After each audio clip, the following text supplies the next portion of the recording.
Hi guys, it's Chris at Cork and Crown, back in my cider shed with some more cider to try. And I am back in my cider shed, not in Devon anymore, back in London.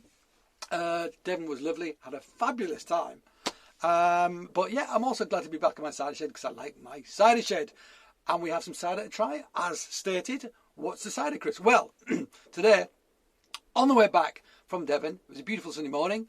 We stopped at a cider farm on the way. And the cider farm was Burrow Hill, home of Julian Temperley and the Somerset Cider Brandy Company and Burrow Hill Cider Company as well. So we picked up some cider brandy, we picked up some ice cider, we picked up some Pomona, and I grabbed a couple of bottle of things for me from the shop, which is actually like a knackered old shed, but it's a shop. But it's brilliant in there. And what did we get? We got one that I haven't had from them before. And it is this, Cider Bus. Cider Bus. So anybody who knows anything about Burrow Hill Cider know that they have a cider bus, a big blue bus at Glastonbury Festival. Every time it's on, in fact it says Glastonbury Festival in the corner there. They're famous for it. And this is their Cider Bus cider, which I've never had this one. A medium dry cider, 6%, farm pressed from Somerset apples. Oh, the other thing they were doing today when we got there, they were pressing apples. It was brilliant. There was apples piled up in the yard, getting forced into this channel that runs down the yard with water in it. They spray water onto the apples, they roll into this channel, gravity feeds them down, and then they get lifted up on this little mill and washed, and they go into the press, and then all the pomace comes out into a big truck and stuff, and there was more apples getting delivered, and I think they were Kingston Black by the colour of them. Anyway, it was brilliant, and the sun was out, it was wonderful. The Somerset Cider Bus has been making the annual pilgrimage to Glastonbury Festival for the last 45 years. Craigie. Parked near the pyramid stage, it serves farm-pressed Somerset cider from the wooden barrels, as well as hot and spicy cider. At Burrow Hill, we sell traditional prize-winning ciders. We also distill and age Somerset Cider Brandy, Kingston Black Aperitif, and the Somerset Pomona. If you would like to know any more, a visit to our website may prove worthwhile. And if you're in Kingsbury Episcopi or the environs of that part of Somerset, go to the farm. It's absolutely brilliant. We love it. So let's just crack this open. Can be served over ice, it says. Not on my watch. Not on my watch. This ain't Magners. Right, let's crack it open. Yeah. I know it says it can be served rather than should be served. I don't think they serve it over ice, I must say. So look at mine. Clean. Cider cellar glass. Let's pour some out and try it. So one is going to assume this is force carbonated and filtered. Looks to be that. That's fine by me. I assume it's back sweetened as well. Don't know how they back sweeten. Maybe with sugar if they are pasteurising it. To have a look. Contains sulfites. That's all it says. No ingredients. Contains sulfites. I don't know. Anyway, what's the colour like, Chris? Good question. It's a lovely colour. It is. It's quite light amber.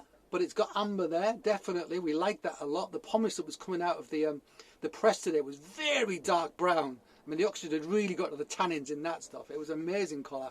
So yeah, this has got some of that brown colour, or amber colour, from the polyphenols, tannins reacting with the oxygen. So let's give it a sniff.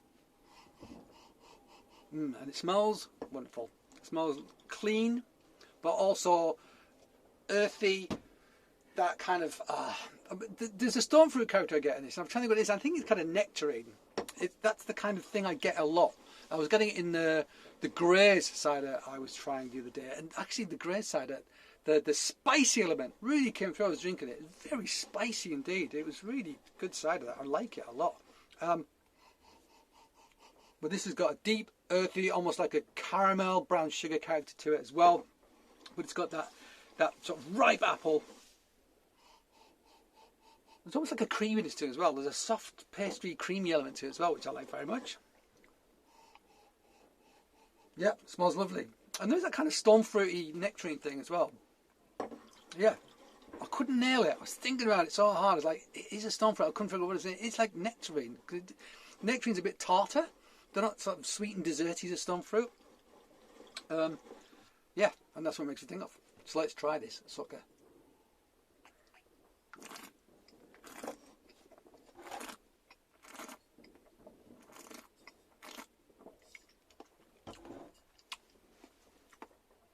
Astringency, it is a medium. On the sweetest end of medium, but it's a medium. Yep, it's not super sweet at all. It's not cloying. It's got minerality. That sweetness is almost like a brown sugar, caramelly sort of sweetness. Not cloying. So I think they probably use sugar and pasteurised is what I think they'll probably do. It doesn't feel like a fake sugar. I mean, I might be wrong, but it doesn't feel fake. And on the nose, actually, yeah, that kind of rich, sweet, salted apple in butter with brown sugar. It's lovely. It's there. There's that sweated apple character as well. There's that stone fruity thing as well. Maybe a hint of spiciness on this as well. Or smokiness, something. Smoke, possibly. But I am filming this on bonfire night, so I might be able to smell bonfires. So if you're wondering if I'm in a war zone, I'm not in a war zone. It's bonfire night in London. So there's basically bombs, small explosives going off everywhere. Kind of cool. Tasty, refreshing, easy drinking, no hard tannin, no leatheriness on the back. Light apple dessert. This is what it's making me think of. That hint of slight sort of creamy element I'm getting on the palate as well. Low acid, really low acid, not much acid at all. So I want to assume this is primarily bittersweets that they're using in this. Yeah, lovely nose though. It really is. It does smell like a sort of caramelly, toffee, apple dessert, which is really good. Not too heavily carbonated. Not too heavily carbonated. Yeah, tasty, easy drinking. Yeah, if you like cider, grab a bottle of this. I mean, it is on the sweet end of medium, so if you like dry cider, this probably isn't for you. But they do a very, very dry cider, which probably is for you, if you like that sort of thing. They're more sort of traditional stuff that you have to go to the farm and get out the barrels. But yeah, nice stuff. And 6% is dangerous. It's dangerous. I bet a lot of people have got into a lot of trouble at Glastonbury drinking this stuff. In fact, from the stories I've heard, that's definitely happened. Alright guys, so there you go. That was a Cider Bus cider from Burrow Hill. Thank you for joining me back in my shed. I hope you join me again, but until that time, cheers.